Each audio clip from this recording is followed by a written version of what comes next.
Welcome back, my fellow peanuts, and welcome to anyone who is new to the channel or to my podcast. Now, this podcast covers true crime cases that may not be suitable for young listeners, and there may be graphic content that may not be suitable for young listeners. So listener discretion is advised. Now, before I begin today's episode, just for all our new listeners or viewers, on my podcast, I like to talk about serial killers. So I'm making a series of episodes about a serial killer from each of the states in the USA. So hopefully you enjoy this episode. We're already at episode 16, so thank you so much for joining, guys. Just so anybody else is aware, there is a bonus episode of Edmund Kemper, and there's also the mystery of Martha Moxley, my Halloween episode. So those are for my new listeners or my new viewers. But hello to my fellow peanuts who have joined us before. This week's serial killer, he's one I didn't actually know too much on, and I haven't really heard about him, to be honest, which is surprising for me considering how much true crime I watch. But it was really interesting reading and watching a little bit more about someone new. So our state is Ohio, which I may say wrong, which I've already done so. So I'm sure you'll have a giggle, but I do apologize to anyone. So Ohio. And our serial killer is Anthony Sowell. He earned himself the nickname the Cleveland Strangler. The more research that I do on these podcasts, the more outrage I really genuinely feel for all of these victims. These murders occurred in the 2000s, and we're still seeing the lower socioeconomical people treated like garbage and really not even acknowledged. They're brutalized and they're murdered without so much as a forethought from the police. This is not always the case, guys. It's just the fact that it just seems to be really specific with serial killers' victims. And it's a smart way, right? They're targeting victims that they very much know that no one cares about. So I'm sure we're going to see more examples throughout this podcast where victims were afraid to go to the police in fear of not being believed, sometimes because of their criminal past, and sometimes just because they were drug users. And given how far we've come in society, we really don't seem to have come that far, to be perfectly honest, in my opinion. And sadly, I don't believe it's actually going to come anytime soon, or at least in my generation. I think that a change is definitely required, but I think that's going to take generations. I think we're on the pathway, but I'm just not entirely sure. I really do like to get ahead of myself during my little rants. Before I even begin talking about our serial killer today, I've already gone on my first rant. By the way, I do like to have a little bit of a rant every now and then. But as always, we're going to start at the beginning. So Anthony Edward Sowell was born on August 19th, 1959 to Thomas and Claudia. She had a nickname, or she went by Gertrude. His father was absent for most of his life from what I've actually been able to read. So he grew up in a household with his mum and his grandmother. And by all accounts, from what I've read, none of his childhood, again, was good. He was one of 7 children born from his mum. And when his sister would pass away, her children would come and live with the family and move into the household. And boy, oh boy, oh boy, that would have been one crowded house with 14 kids. Leona Davis, she was one of Anthony's nieces. She would grow up in the exact same household with him. And it seems as though it was Anthony's mum and grandmother that were the most abusive towards the children. There's conflicting reports as to whether it was just his nieces and nephews or it was all the children. Either way, it was really not an ideal situation or anything to be born, an ideal situation to be born into. Things that were done were such as stripping them naked and tying them to poles or staircase banisters, and they whipped them. These beatings would occur on a regular basis. Some reports do actually say daily.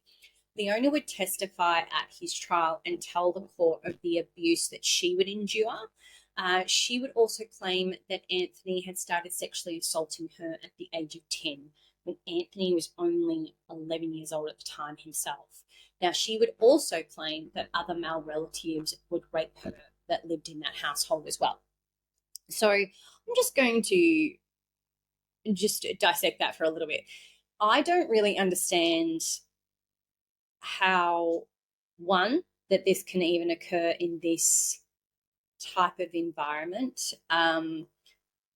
It was just really, if you were not, I'm guessing, so say I was Leona and say I was Anthony, if you were witnessing your own nieces and nephews being abused physically, mentally, however, you're going to already have a pretty warped view of the world. And so I can sort of see where Anthony's logic and his mindset and his mental state were, because he saw his own nieces and nephews be beaten by his mum. So he already had a pretty degraded way that he would think of people and that kind of stuff. So when we talk later about what he'd done to his victims and stuff like that, you're going to see some of this attitude come out.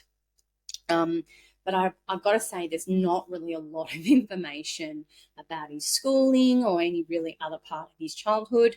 So I don't have any more insights, but we're going to skip to when he was 18 years old. And it was an era that in the neighborhood, that if you really wanted to get out, and if you wanted to leave your hometown, you wanted to just travel, you would join the Marines. And that's just exactly what he did. And according to articles that I've read, he'd actually, before he joined the Marines, got a girl pregnant from high school. He wasn't going to graduate from high school because he didn't have enough credits.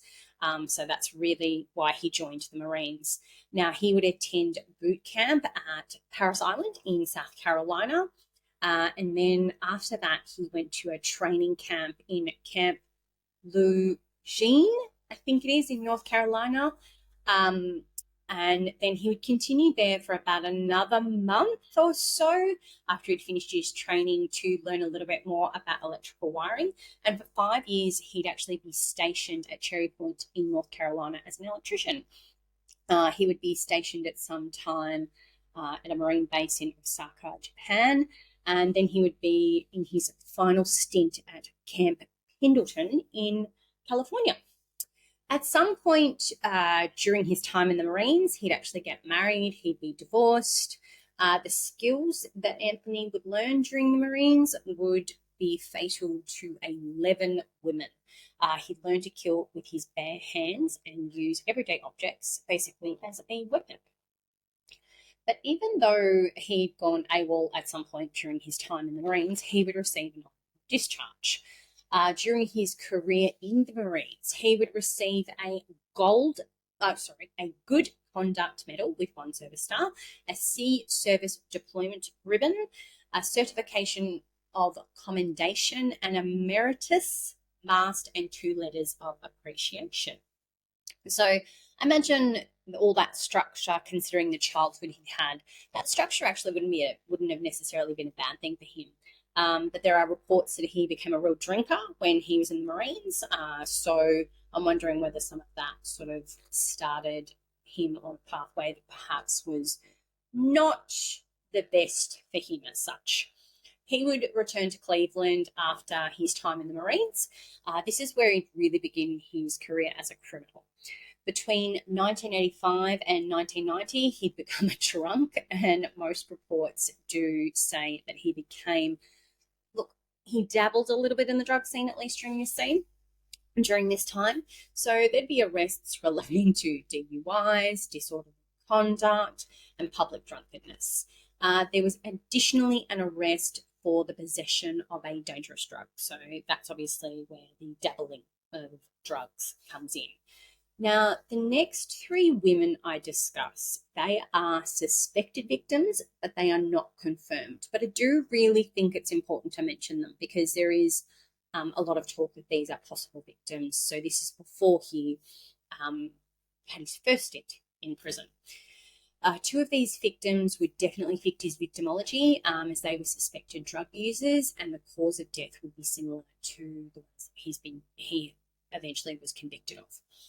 In 1988, the body of a 36-year-old Rosalind Garner, she was found in her home and she had been strangled.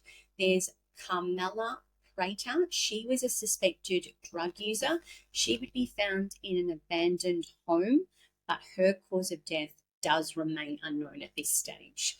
Another body would be found in another abandoned home. It would be the 27-year-old Mary Thomas.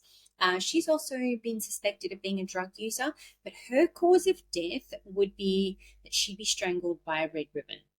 Now, the cold case department are looking into the links to these murders to Anthony as well, but I really do hope for the families of those three young women that they definitely get some type of closure. So that was, the latest was like 2010, 2011, they were looking into those. There was no other reports at this stage though. But in July 1989, he would meet a woman. He knew her from around the neighborhood. He would lure her away. He would say that her boyfriend was at his house. She would really come quickly to regret that decision because as soon as she get back to that house, she would be repeatedly raped as well as choked. Now, to add further insult to injury, this particular girl happened to be pregnant. Now, she'd go to the police and she'd report the crime. He would be charged, Anthony would be charged with kidnapping and rape, and he would plead guilty to the lesser charge of attempted rape.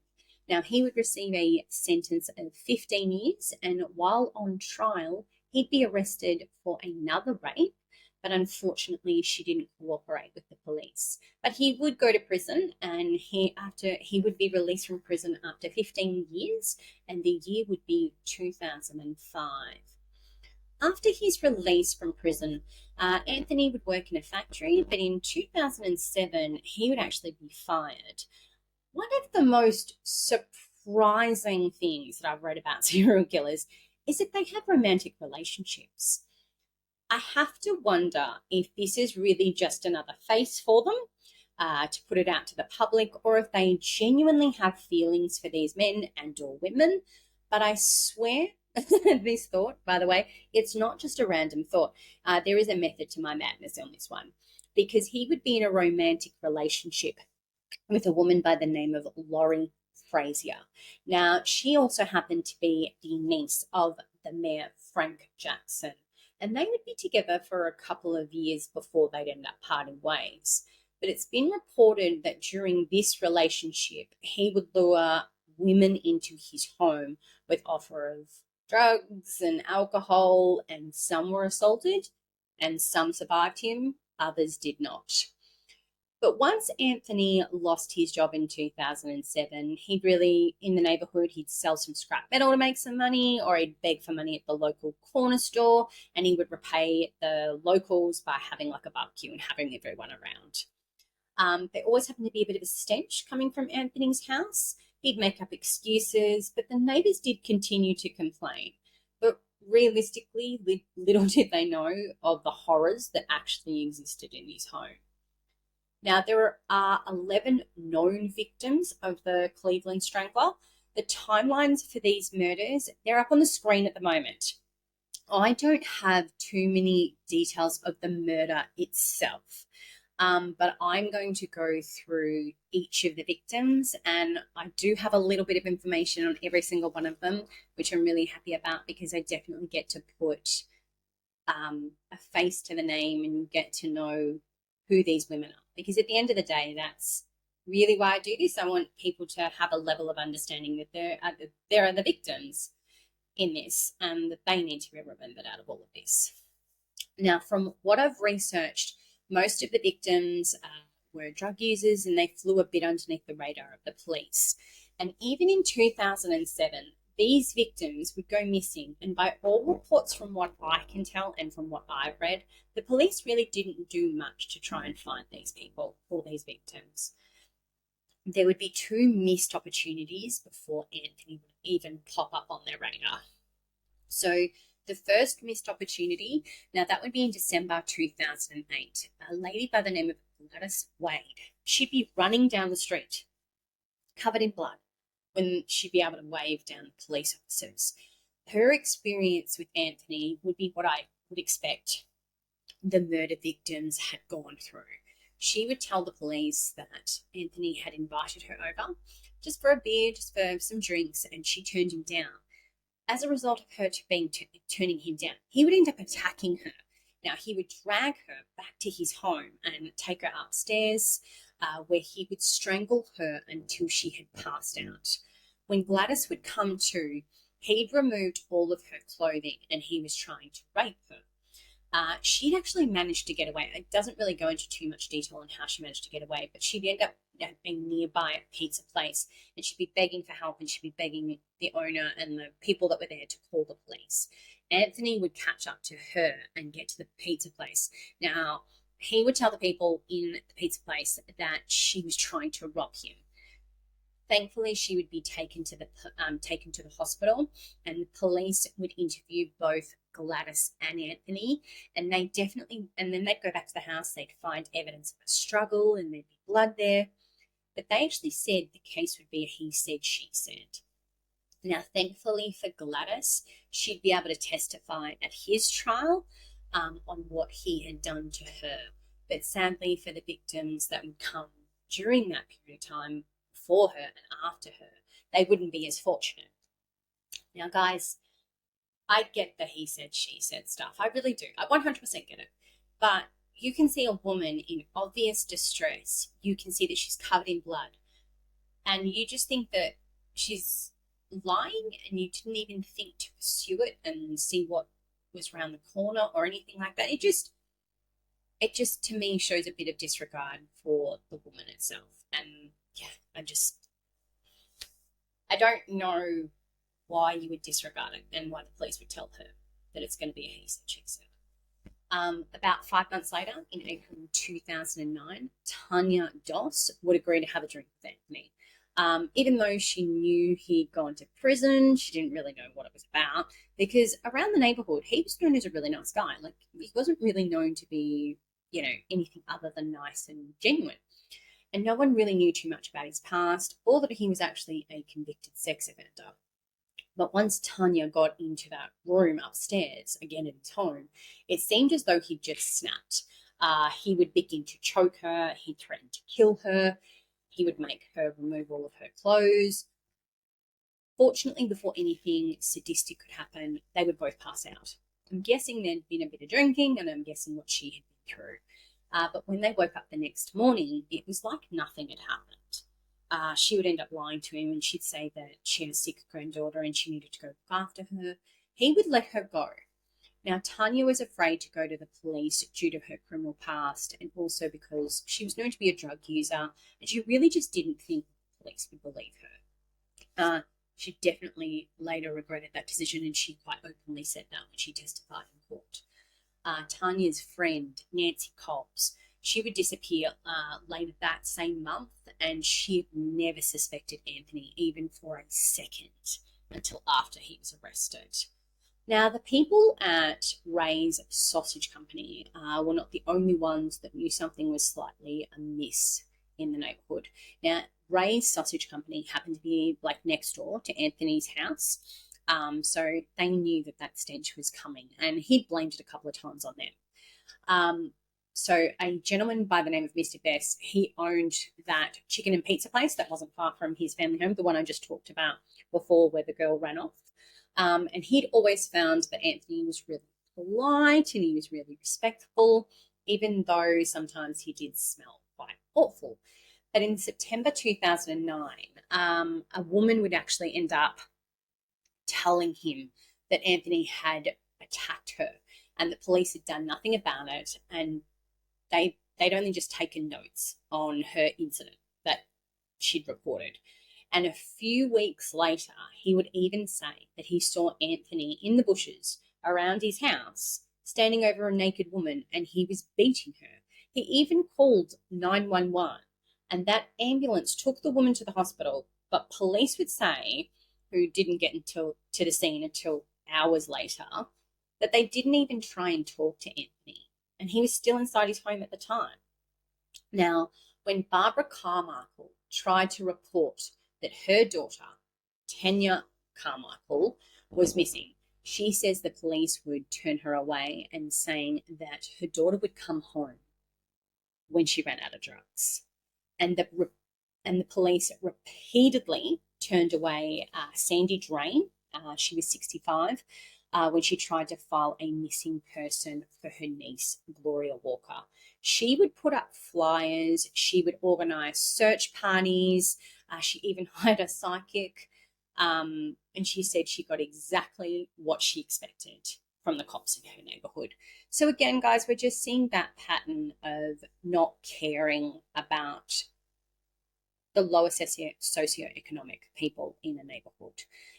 Mary Mason, whose sister Michelle Mason had also disappeared, she says that the police had been ignoring the neighborhood complaints about missing women for years, and that they weren't connected with missing Black women with a reputation for drug use.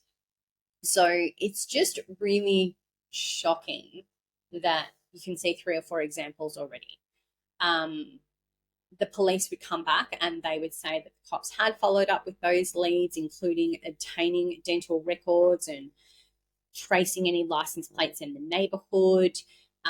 They would advocate that law enforcement would investigate missing adults, especially when there was an indication of foul play. But they didn't chase down known drug users, because most of the time they would make the presumption that the person was on a drug bender or a bender of some sort. So there was already an assumption that those people didn't matter because they were known to be drug users. So again, it's hypocrisy in its finest, right? But there would be one woman that would get Anthony caught, and her name was Latundra Bullops. Now, they'd also known each other from around the neighborhood. She'd been to his place a couple of times to go for a drink, so she never really suspected anything bad would happen. They would have some drinks and they'd smoke some crack. She would be beaten, raped, and repeatedly choked with an electric cord. She somehow survived this encounter, which is insane. And he would let her go, believing that she wouldn't go to the police. Now, this incredibly brave woman would report what happened to her. And it sounds like to me that she was given just the brush off, as she's the one who had to follow up a couple of weeks later after the incident. Now, there was some conflicting information that I read about this, that she hadn't turned up for a following interview. Either way, it did take them about a month and a bit to really get Anthony. But during the time that the police were getting a warrant for his arrest, another incident occurred. Now, neighbours would witness a naked woman jump or fall. They didn't know if she'd jumped or fallen out of the second floor window, but they would call 911. She'd be taken to the hospital, but she flat out refused to talk to the police. And the hospital would mention that she'd been under the influence of drugs. So this, in my mind, could have contributed to why she didn't want to talk to the police, because she probably feared that they wouldn't believe her because she was under the influence. I don't know. I'm just making very big assumptions here, but that's what I personally think. Now, on October 29th, 2009, everything changed in that tiny little neighborhood. Police would arrive at Anthony's home with an arrest warrant, but he wouldn't be home, and two decomposing bodies would be found inside the home. Now, by the time the police had finished searching the home over the coming days, there'd be 4 more bodies found on the 3rd floor in crawl spaces. 3 additional bodies were found in the backyard, with partial remains also found. And lastly, a human skull would be discovered inside a bucket. So that would bring the body count to 11. It was found that most victims had been strangled, and some of the victims were gagged and they would have ligature marks. I can't believe that there were body parts, and no wonder that house had begun to smell, because decomposing bodies, from what I have understood, do not smell good. Now, here is just some of the information that I've been able to find out about the victims, and I want to ensure that whenever I can talk about who the victim was or victims were, that I really do have the opportunity to. Now, our first victim was Crystal Dozier. She was a 38-year-old mother of 7. She'd gone missing in May 2007, and in an interview with her mum, she would be described as the responsible child and her little mother hen. Unfortunately, after one of her kids had passed away, she really struggled with drug addiction, and that's what Anthony really preyed upon, because she'd previously gone missing the police would the family of her would accuse the police of failing to investigate, and they'd launch a campaign to really try and find her. Now, it was in 2009 that her remains would be discovered in his backyard. Now, I think I am saying this right. Tashana Culver, she was a 33-year-old mother, and she'd spent several years without really having any great or stable housing. But she was starting to rebuild her life, and she'd moved into a small apartment in a small area called the Woodlands Hill Park. She had a lot of kindness in her. She'd be bringing lots of plates of food to those that had been living in their vehicles. She struggled with drugs as well, and so she drifted in and out of her family's lives. So that was, I guess, what Anthony used to lure her into the house. But people who are predators, serial rapists and serial killers, they don't go after people that are going to be cared about in society, because they know that if they do, they're going to get caught quickly. So they do tend to go after victims that they know full well the police are not really going to care about, because she had gone missing in 2008, and her family feared the worst when they learned of Anthony's murders. And in 2009, it would be her body, her remains would be identified. Now, I think I'm saying this one right as well.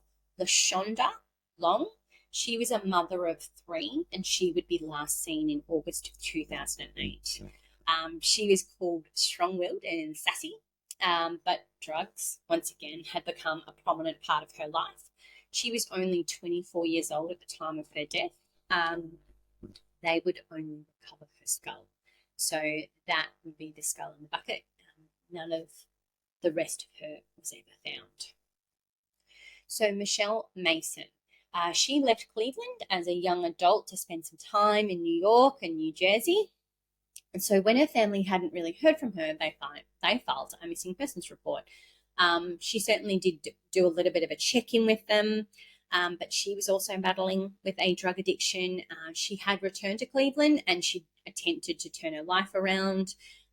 She was really trying to move on and better herself. But in October 2008, she went missing again. Her family had reported her disappearance to the local police. They were really frustrated with the lack of response and the lack of media coverage. She would be found also in Anthony's home. This family was particularly outraged, and they were very vocal during his trial on that. There was never any segments run on any of these girls that had gone missing. It was that they would run things about bikes being stolen from front yards, things being stolen, but it just seemed like there was no focus on these young girls, or these women in general going missing. Like, there was just no focus on it.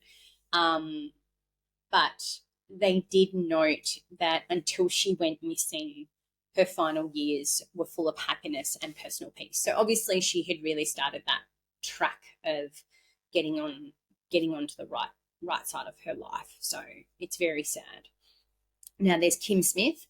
Despite her struggling with the drug addiction, she took some really, really good care of her disabled father. She would make sure that he went to all of his doctor's appointments. She would cook and clean for him in his home. She'd last been seen in January 2009.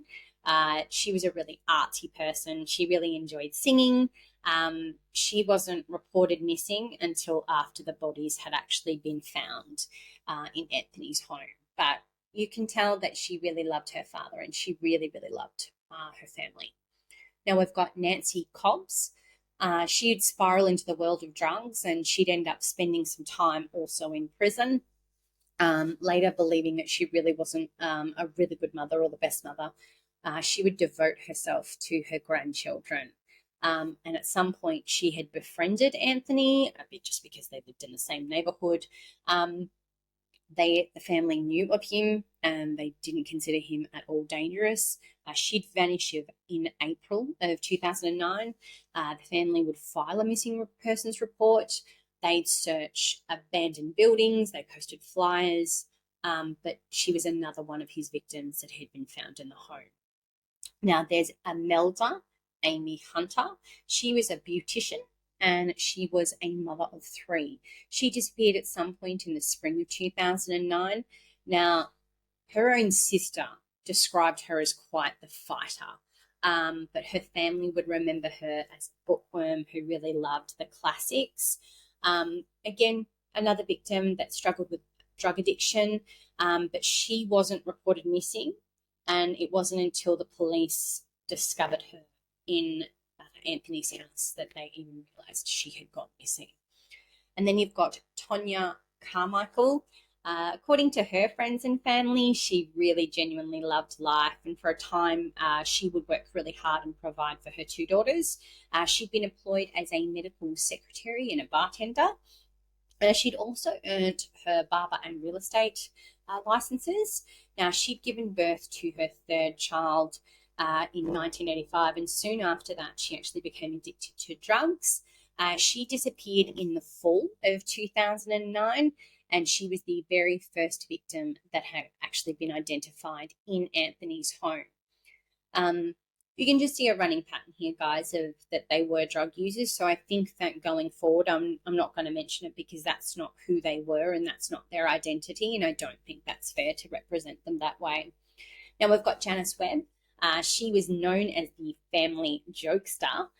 She enjoyed pulling a lot of pranks, and so her life took a bit of a dark turn, and that's when things didn't go very well for her, and she was in and out of jail for various crimes. She was the one who really kept her family together, or at least that's what her sister would say. She had disappeared in June of 2009. Her family had reported her missing about a month later, and then the investigators found her body during that police search in 2009. And next we have, I believe it is Talisha Forston. She was adopted as a child, and although she was very much loved, she really never overcame those feelings of abandonment, and she would often run away as a teenager. And it was really around this time that her life just took not such a great turn. She'd been arrested multiple times. She had 3 children.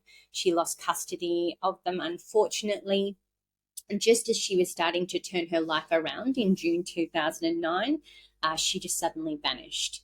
Her adoptive mother would report her missing.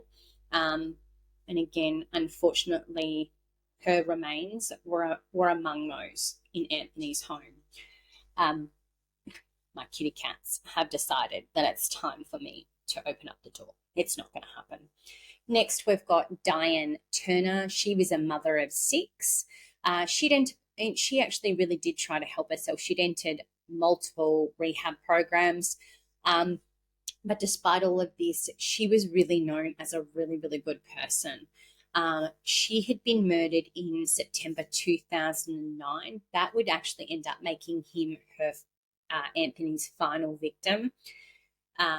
She would be discovered on the 3rd floor of his home, and her remains happened to be among the last identified, just because she had a really broken relationship with her family. So unfortunately, she would be identified quite late. But Anthony would be found on the 31st of October, and he'd be taken immediately into custody, and he would be 50 years old at that time. Now, he'd be charged with the 11 counts of aggravated murder, 74 counts of rape, kidnapping, tampering with evidence, and abuse of a corpse. His trial was due to start in June 2010, so almost 7 months after his arrest, but it would be delayed for about a year. His trial wouldn't actually begin until June 2011. These delays were due to the defence requiring more time to prepare for the trial, as well as more time to examine all of the evidence. There was also a mention of scheduling conflicts from both sides. Now, initially, he would plead guilty by reason of insanity, but then he would just enter a plea of not guilty. By the end of July, he would be found guilty on all counts, bar 2 counts, but we will go through that shortly. They would recommend the death penalty, which would be upheld by the judge. Now, there would be 2 counts that he would be acquitted for, and they relate to the victim, Lashandra Long. Now, during the trial, the judge made some acquittals. So he would not face charges of kidnapping and felony murder in the case of Lashandra Long. Now, her head was the one that was found in a bucket in the basement of his home. So I believe the felony murder charge was predicated on the assumption that she was killed during the kidnapping, but it ruled out that, so the judge ruled that without her body, that the prosecutors didn't have enough evidence to prove that Anthony held Long against her will. That was, even though her body was not found, all the other victims, their bodies were found at the wrists and ligatures still wrapped around their necks if they had been strangled that way. But another count of aggravated murder for Lashandra's death still stood. However, the judge rejected the defense attorney's remaining arguments that Anthony should be acquitted on all counts because the state had not met its burden of proof. So those 2 counts were the premeditation of the murder and also the kidnapping. So that November after the trial, Anthony's lawyers, they would file a notice of appeal with the Supreme Court of Ohio. I said it right then. His execution had been set for June 29th in 2012, but in March of 2012, a motion of stay of execution was filed. Now, that motion was granted in April, pending the final disposition of the appeal in October. Now, he had some new lawyers, and they appealed to have his conviction and death sentence overturned on 21 points, but there was 3 main points specifically. He didn't receive a fair trial because of the extensive media coverage. The media attention was overwhelming, generating thousands of news stories, and the local coverage was both frenzied and sustained. That the courtroom had been closed to the public during an evidentiary hearing and while a jury was picked, and that he had received lousy legal representation. His trial attorneys should have had their client plead guilty to killing the women and focus their efforts on preventing him from getting the death penalty. However, in September 2014, the court asked both parties to address those 3 issues. And in April of 2016, the Supreme Court heard arguments from his appeal attorneys and the DA, who happened to be representing the state of Ohio, regarding the merits of those closed pre-trial suppression hearings prior to the trial and the defendant's right to a fair and public trial. His lawyers argued that his 6th Amendment right was violated by closing the suppression hearing to the press, and that the court should commute his death sentence to life imprisonment as a remedy to remediate that error that resulted in a violation. They would also argue the counsel made grievous errors and urged the Ohio Supreme Court to send the case back to court for a retrial. What they really said was, frankly, they blew it. This was his trial attorneys. They said that they blew it. The state would argue that if Anthony's 6th Amendment right was violated via the closed pre-trial suppression hearing, it would not have affected the outcome of the trial, as the evidence was overwhelming and that Anthony's attorneys were the ones who asked multiple times in his presence for the jury selection to be done privately without cameras in the courtroom. The state would also say that he was never denied, Anthony's never denied his guilt or the nature, and quite honestly, quite heinous nature, let's be clear, coupled with the mitigating evidence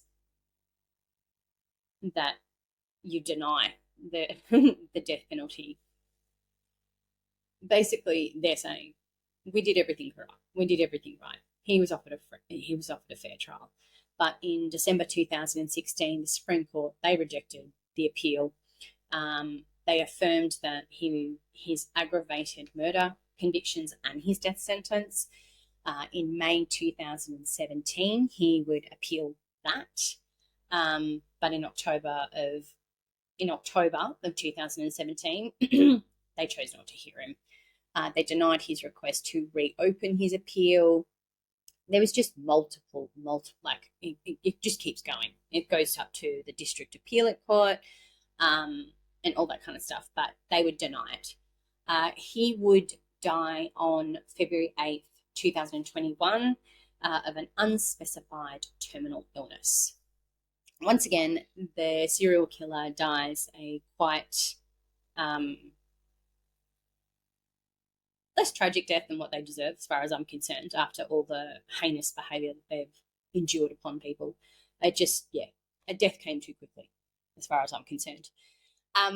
Thank you all for listening to my podcast, and thank you for listening to episode 16. If you do like this podcast, if you do like this channel, please hit that like button, subscribe, and go listen to those other episodes if you are new. Have a great weekend, my fellow peanuts. See you later. Bye.